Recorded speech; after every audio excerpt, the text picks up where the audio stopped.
देश का आम बजट आज पेश हो गया। केंद्रीय वित्त मंत्री निर्मला सीतारमण ने आज संसद में भारत का 2026 का बजट पेश किया। इस मौके पर क्या चीजें सस्ती हुई हैं और क्या महंगी, ये हम आज आपको बता रहे हैं। इस बजट में कैंसर की दवा, ईवी बैटरी, जूते, माइक्रो ओवन सस्ते हुए हैं। इसके अलावा शुगर की दवाएं भी सस्ती की गई हैं। बायोमिक्स सीएनजी सस्ती हुई है। कपड़े सस्ते हुए हैं। विदेश यात्रा करना आसान हो गया है और सस्ता हो गया है। और विमानों का ईंधन भी सस्ता किया गया है। यह तो रही सस्ते की बात, लेकिन अब जल्दी से जानते हैं महंगा क्या क्या हुआ है। कौन सी वस्तुएं महंगी जिससे आपकी जेब पर बोझ बढ़ने वाला है।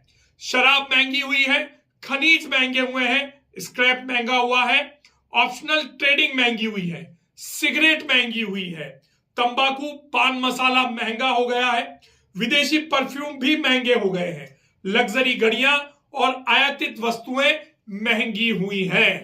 तो यह था सस्ता और महंगा इस बजट में। इस बजट में टैक्स स्लैब को लेकर कोई बदलाव नहीं किया गया है। टैक्स स्लैब वैसी ही है जैसे पिछले साल बजट में की गई थी, लेकिन इनकम टैक्स नियमों में कुछ बदलाव जरूर किए गए हैं। अब इनकम टैक्स चोरी पर सजा की बजाय जुर्माना लगाया जाएगा, ऐसी खबरें निकल कर आ रही हैं। इसके अलावा इस बजट की घोषणा के बाद शेयर मार्केट में भारी उथल पुथल देखने को मिली और शेयर मार्केट धड़ाम से नीचे गिर गया। सोने और चांदी की कीमतों को लेकर भी बजट में कोई स्पष्टता नजर नहीं आई। जहां विपक्षी पार्टियों ने इस बजट को पूरी तरह से बेकार करार दिया, तो वहीं मोदी सरकार के मंत्री, भारतीय जनता पार्टी के कार्यकर्ता और एनडीए के घटक दलों ने इस बजट को जन उपयोगी बताते हुए जनता के लिए जनता का बजट करार दिया है। अब देखना यह है कि आने वाले समय में इस बजट का कितना प्रभाव आम जनता पर होता है। आज निर्मला सीतारमण ने अपने बजट भाषण में पूरी तरह से केंद्र सरकार की योजनाओं का बखान किया। उन्होंने कहा कि हम कई नए जल मार्ग शुरू कर रहे हैं, कई नई रेल परियोजनाओं को शुरू कर रहे हैं, जो रेयर खनिज है उनको लेकर एक नई नीति बनाई जा रही है।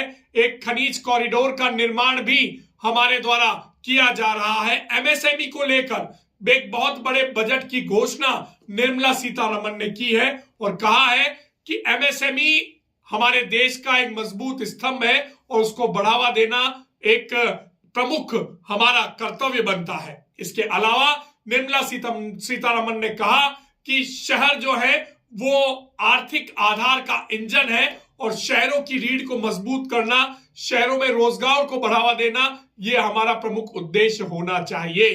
पशुपालन, मछली पालन को लेकर भी कई बड़ी घोषणाएं, कई बड़ी योजनाएं केंद्र सरकार ने लॉन्च की है। इसके अलावा नारियल की खेती को लेकर, चंदन की खेती को लेकर भी केंद्र सरकार ने कई सारी घोषणाएं की हैं। इसके साथ ही केंद्र सरकार ने पशुपालन और डेयरी उद्योग के लिए भी कई सारी बातें इस बजट में रखी हैं।